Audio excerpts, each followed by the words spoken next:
presents the Pro2 TM212 install.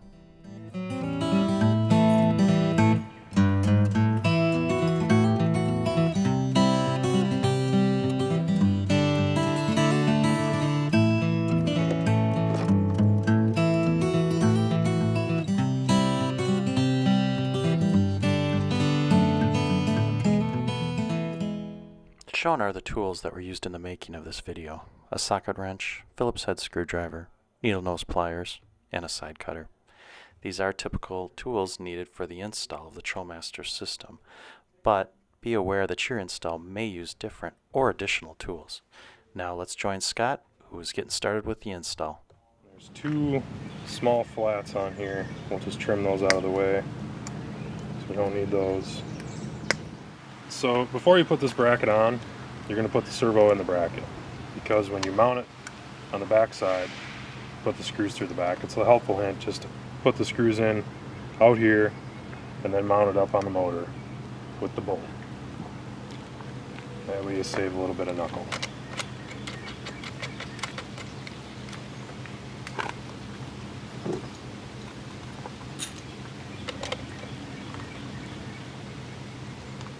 Alright,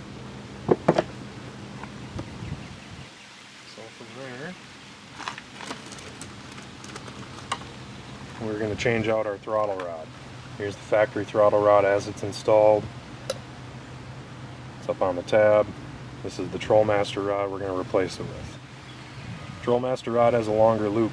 That's for a specific reason, so that when the TrollMaster servo is pulling on the throttle, it will allow it to move fully without pulling on the tiller arm or the remote shaft cable.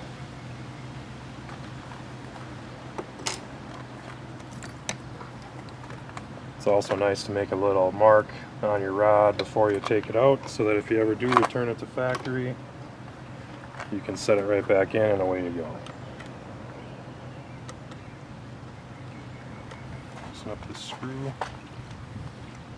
Be sure not to loosen this up too much, otherwise you drop stuff down in the motor.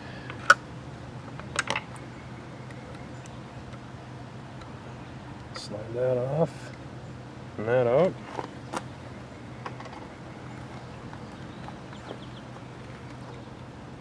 You can take a little grease from the factory rod and go ahead and put some on the TrollMaster rod.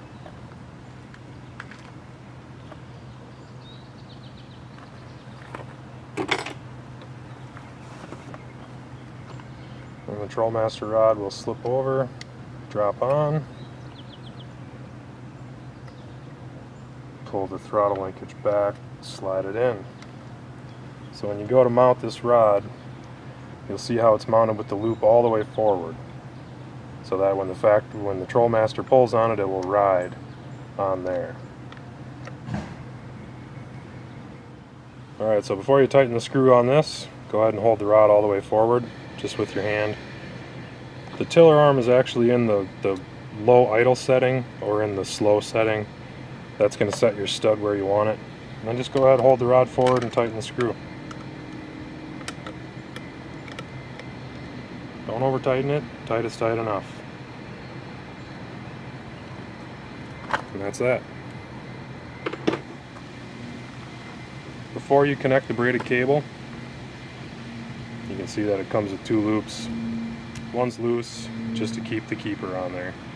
Before you set this, you'll actually want to plug in the TrollMaster and plug it into the gray cable here. Plug this end into the gray cable to power the servo. So you'll want to turn the TrollMaster on, leave it in the idle setting, and then this arm you'll be ready to set that. So what we're doing is we're going to pull these nuts off the battery and get ready to mount the TrollMaster to the battery. As you can see, there's usually a lot of accessories and different things connected and hooked up. Just be careful not to disturb or damage anything while you're trying to do this. You'll just make more work for yourself. TrollMaster just needs either direct power to the battery, 12 volt, or you can even run it on a fuse panel up under the dash. We prefer you go right back to the battery. It's the cleanest source of power. Be sure not to cross any connections. Get a little spark and make your day a little shocking. Sorry for the puns. Okay, so I'm just going to loosen those for now. I need to put my terminals on, and then we'll go ahead and get that connected. Alright, so when you're routing the TrollMaster cable through the boat, through the back of the boat to the motor, you obviously want to try to tuck it up underneath. You know, get it up out of the way, make it nice and clean and neat. So what we're going to do is go through the battery compartment, up through here, and then we'll pull our slack, run it down along here, and then we're ready to put it inside the motor. So when you go to put it inside the motor, what you're going to want to do is find a nice spot, usually down along the side. Sometimes there's this little plug here. You can pull that out or make a slice here. Through some of these have a rubber cap you can cut through to get the wire in. You obviously don't want to go around moving parts. Don't put it through the choke hole, or the shifter rather. Don't put it through the shifter or the choke side. Don't try to cram and wedge it in between things. That can damage the wiring. So it can be a little tricky to find the right spot, but I think what we're going to do here today is we're going to go right through here. And I'll show you that here in a minute. Alright, so when choosing a spot to run your wiring in through, we obviously got it in through the plug. Now we need to bring it up to where it's going to plug into the servo motor. So you want to take your time and look at where the warm spots are going to really be. This manifold's going to get hot obviously when the motor's running, so you don't want to lay anything across it that's going to be close. This stuff's nice and shielded. So we'll run it around the back side, up through this little clip, and then we'll plug it into our servo.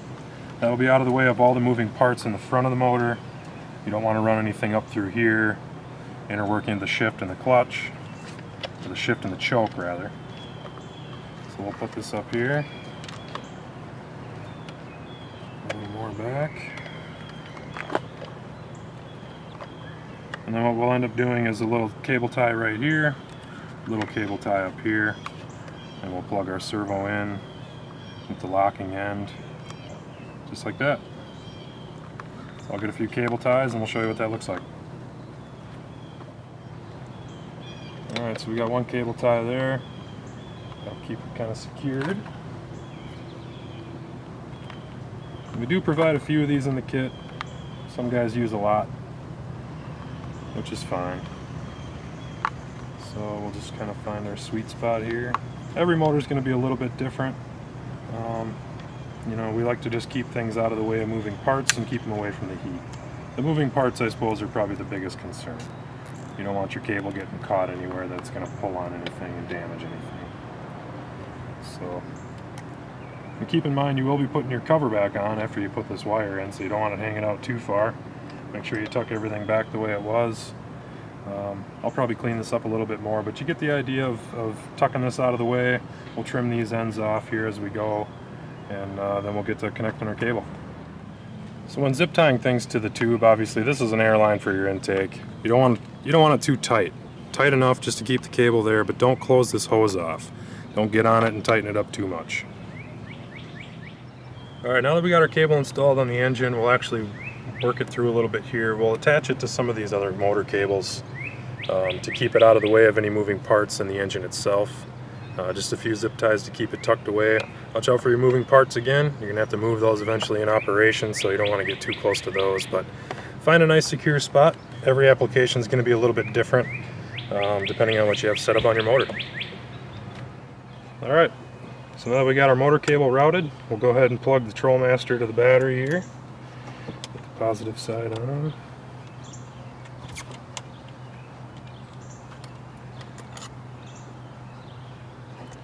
Just hand tight for now, and then we'll hit it with the socket after we're done here. Slide that back. Put the ground on here.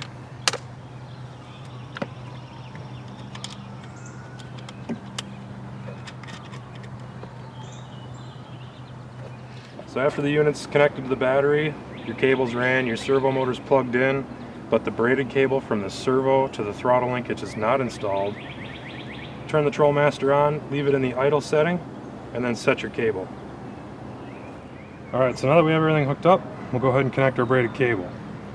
To do that, we're going to want to put it on the brass stud. So what I'm actually going to do is disconnect the rod here to put this behind the rod. So we'll just loosen up this screw just enough to get the rod free. Slip that rod out, let her set. Slip this over the screw around the barrel. Position that back, and then we'll pull this back to reinstall our rod. Sometimes easier said than done. Okay, and you can see that this is now behind it. That's going to help keep it on. That'll help keep it aligned where it needs to be so it can pull and actuate the throttle properly. So now we'll go ahead and reconnect. We're still in the idle position on our tiller arm. We'll push our rod forward and tighten the screw.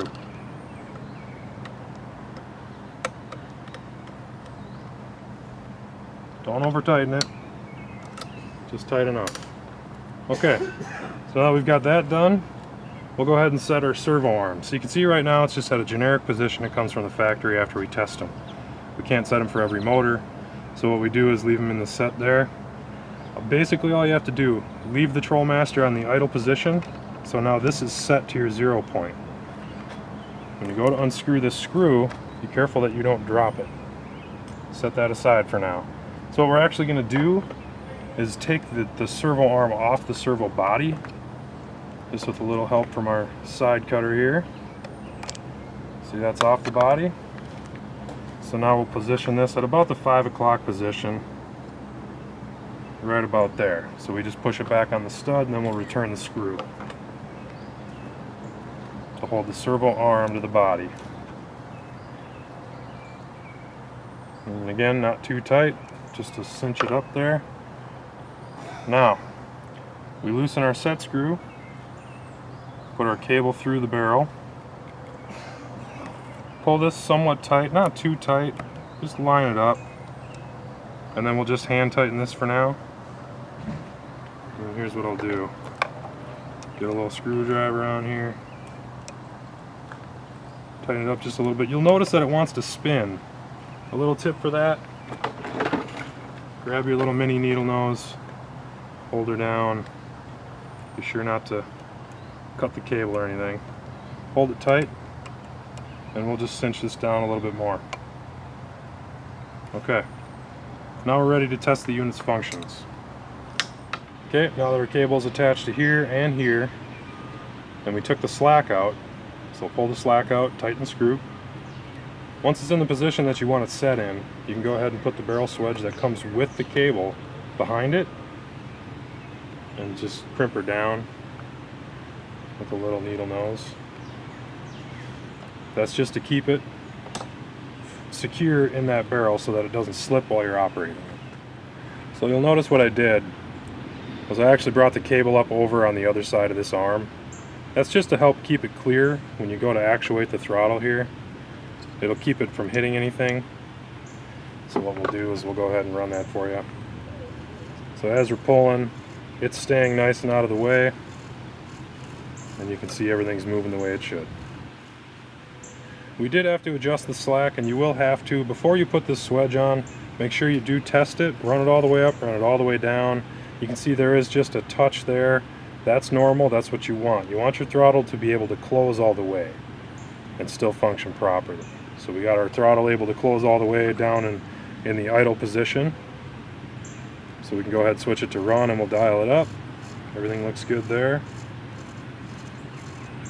Tops all the way out and brings it all the way down. No cable slip.